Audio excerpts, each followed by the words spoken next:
done some advocacy for us on these. She's very big on the mental health aspect of things, but she's connected, and I've asked for her help and everybody's, and we're doing better. But we have a long way to go. I mean, the inequity in funding is just unacceptable. And that's my job. I have a long way to go. But you gotta remember, a lot of these are historically built, and it's hard to get people to say, oh, I'll give up some of my money for you. They all agree we're shortchanged, but they don't want to give up theirs. So it's tough. And I get it. Yeah. Probably started from Harshberger or before, because he was...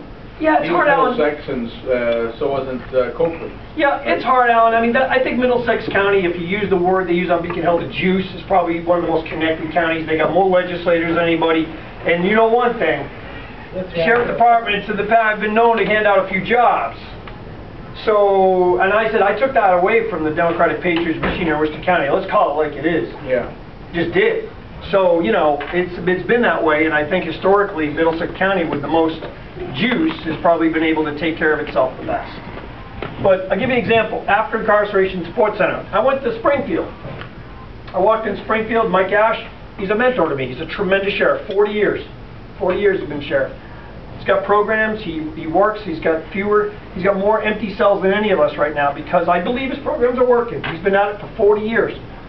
He had an after incarceration support center. And when an inmate gets out of jail, they can go down to the center that he runs. And they have several employees, dozens, and they even have vehicles to transport these people. And they have education and drug treatment, and they bring in the registry of motor vehicles, and all these different agencies come to them. It's a vibrant center in Springfield, and I walked around that place and I said, talk to the inmates, they're released. They're released now. And they said to me, Sheriff, if it wasn't for this center, I would have been back in jail. I would have hurt somebody else, I would have committed crime, I'd be back in drugs. So I did what any of you would have done. I came back and said, we're going to have one of those. Only we don't have any money. I mean, no money. So what do? Somebody donated this office to us. I hired one employee for like $35,000. And they run this after incarceration support center. This woman worked at a homeless shelter, and she worked with like people with sex offender stuff. She's not afraid of the inmate population. We're doing it. She meets with people 2 weeks before they get out of prison, and she starts a relationship with them. And guess what? We're doing it with one employee. That other operation was millions of dollars. But you know, I thought you sent me there to make do with less, right? Not to say, forget it, we can't do it. Yeah, we can do it. We're going to do it. And we started, and we're getting there. A long way to go, but we're doing it, and there we go. There's our after incarceration support center right there, first in the history of Worcester County. And I want to expand it, and in time, hopefully we will. So you got re-entry programs, the COPE offices, and I'm glad you at least have a sense of it up here in Fitchburg. Let me just tell you how it works, quickly. It costs $40,000, $50,000 to incarcerate someone.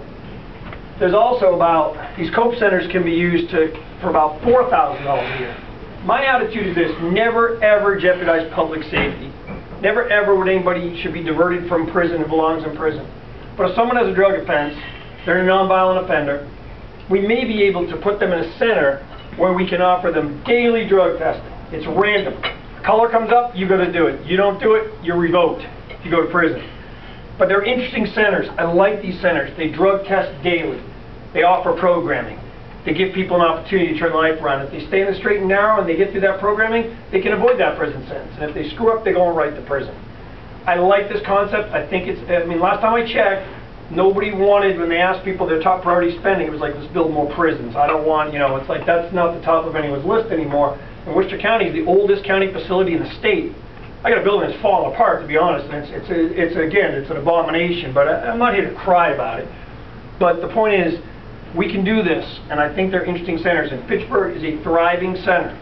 And we work with the judges, the DAs, we work with the probation department, and we work with all as a round table, and we work on these people, and we stay focused on them. And I'm a big advocate for drug courts now, too. People you monitor daily. And if they screw up, they didn't even show up to a counseling meeting, you send them to prison for the weekend and say, think about that. And on Monday morning, you're going to get out, and you go into your drug counseling meeting.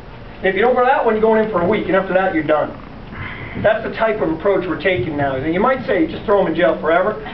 I understand, but we're trying to find what we've learned in this world, what's the most effective way to do it. And I think we're onto something here, so we got to keep going. But those are our COPE offices. We have one in Worcester and one in Fitchburg.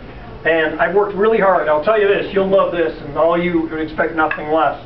When I first got here, I walked into those offices and they were empty. We had people on the payroll, didn't have any clients. I mean, no, I'm exaggerating. 5 clients, maybe 10. I'm like, what's everybody doing all day? I mean, wouldn't you rather be working if you're getting paid rather than just sitting there and saying, oh, well. So I had to rebuild them. I had to talk to the judges, and they'd say to me, oh, I got appointed to the court 2 years ago. I didn't know you had this center. Talked to DAs, they're like, I never heard of this. I talked to the probation person, they said, oh, I can't stand the person that works there. I'm not standing anybody there. I'm like, you're kidding me. So we had to sit down, we had to start over again. But we're doing it. The Fitchburg Center has 50 or 60 people in it now. The Worcester Center has more. We're getting there. And people are working, and it's effective. And, you know, we're going to work on, you know, the budget we got, but people are going to be working. And if they're not getting people, we're going to find out why. Matter of fact, this guy here, I'm just going to tell you this story, Richie Gonzalez. I just tell you this story because Richie Gonzalez graduated from this program, and he had AIDS. He was a heroin addict. He got out of this program. He came to see me about 2 months later. He said, I want you to come and speak at an event I'm having in Worcester. It's a fundraising event for my ministry. I said, what's your ministry? He says, I do a street ministry in South Main Street in Worcester. His 200 people that come every Saturday, him and his wife. They have several kids. They don't have much money. But every Saturday they have a street ministry program where they distribute clothes, food, and in a lot of ways they distribute people to renew their spirits. But they do it down in South Main because he sends the message to everybody, I don't want you to do what I did. Don't go down that road of heroin. Don't go down there. He offers them religious and spiritual counseling. And I'm like, God bless you, Richie. And I went to that event, and we raised like $15,000, $20,000. And you know what? To help support that. That's what we need to do. And here's an example of a guy who went through that program, and he said to me this, and I'll never forget it. He said, it was you, when you became sheriff, you brought the spiritual programs and prison ministry programs to us. It was you who changed us. He goes, I've been in here many times. It's different now. It's different now. And I'm very proud of that. So there's just a story. There's one guy like that, we can have 2 guys like that. If we can have 2, we can have 10. If we have 10, we're going to be safer. That's the bottom line. There, matter of fact, there it is. I forget we had it. There he is, former addict, offers food and what. There's this street ministry program, and I'm telling you, I've been to it, and they're out there, and these folks are trying to find a better way. So we have the work program, and that's the one I told you about. 25 inmates every day. Any of you guys, some of this you know already, but you're a nonprofit, send me a letter, I'll get a worker out to help you. And they do good work, and they do it free of charge. All you do is buy lunch. And my favorite story is, I remember one guy was like 25. I went in and I said, I go to the place. Doesn't matter where I go. It's always the same story. I've seen some of you at these places. And they'll tell me, Sheriff, the town hall, the ball field, Veterans Center. Sheriff, thank you for bringing the crew to us. They saved us tens of thousands of dollars. They showed up on time. They worked hard. We couldn't have even done this job. What an amazing thing. What work they did. We're so pleased to have them. What a great program.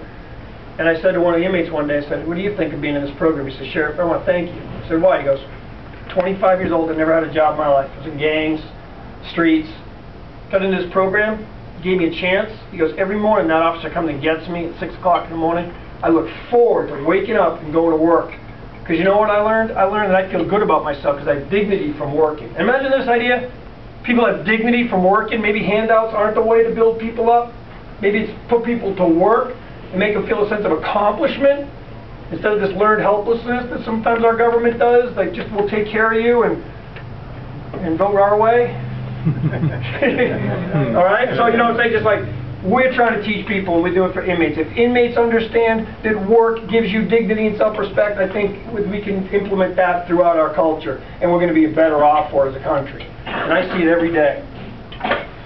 So there's we tripled it, over 1,000 work projects completed, well over 1,000 now. We're over 4.5 million, and both the community and the inmates benefit. We didn't obviously tailor this towards you guys tonight because we could have put on several places. Showing farms. Yeah, showing farms we could have easily, but we have so many places in Leominster. But there you go, just all around the county. There's the Equitarium, 55 acres. I mean, we have stories like this. Kim does all my advanced press, and say about a story a week we've got going out somewhere. We're doing some good work. And the face-to-face program, as I said, we passed 100,000 students about a month ago. We've done Leominster High, Fitchburg, we've done the, is it Clearview Middle School out here in Leominster? Was it Skyview? We did Skyview, that was one of the first ones we did. You know, we've done all the schools up here, we've done, remember I said, almost every single school in Worcester County we've done. And that's what it is, it's face-to-face. And we talk about using the bottom line. If you haven't seen it or heard about it, I'll just tell you what the punchline is. I tell everybody that the inmates tell me they wish they could start over again, go back to your grade school, and they'd make different choices. And it's always drugs and alcohol. And I have an inmate sitting in a cell, and I tell him what his daily life is like. And then we go in and we do the presentation, but I'll say this to you real quick, because it is said fast. I said, I'm going to tell you the life story of almost every inmate in my jail, and millions upon millions of people in America today. And I'm going to tell you their life story in less than 15 seconds. I was in middle high school, started doing drugs, got addicted, so I stole from my parents, so they kicked me out. So I went to my friend's house, stole from him to feed my addiction. So he kicked me out, so I went on the street, robbed somebody, got arrested, and went to jail. Now I know this for a fact, because we do it all the time. It's about 8.8 seconds. And I asked the young people, I said, do you want your life story told in 8.8 seconds? I mean, can you imagine how sad that is? And I asked the young people, please, don't you want your life story to be volumes? Don't you want your life story to be told in a beautiful tale to your children and grandchildren? Not summed up in 8.8 seconds. Because truth be told, every time I tell that story, I've told it to parents. There's a Learning to Cope group. Their parents are drug addicts. I've done it, and we scheduled for DYS a couple weeks ago, actually last week. But they had, Department of Youth Services, but they had so many problems, they didn't think it was safe for me to present it to them that day. But the truth be told, whenever I present that presentation, you can't believe the amount of people are shaking their head when I ask them, do you know that story? They always tell me, that's exactly the story of inmates, that's exactly the story of my son or daughter, that's exactly the story of millions of people. So I try to bring that story to the young people, and that's how we do it. And we have Lindsay Lohan, Charlie Sheen,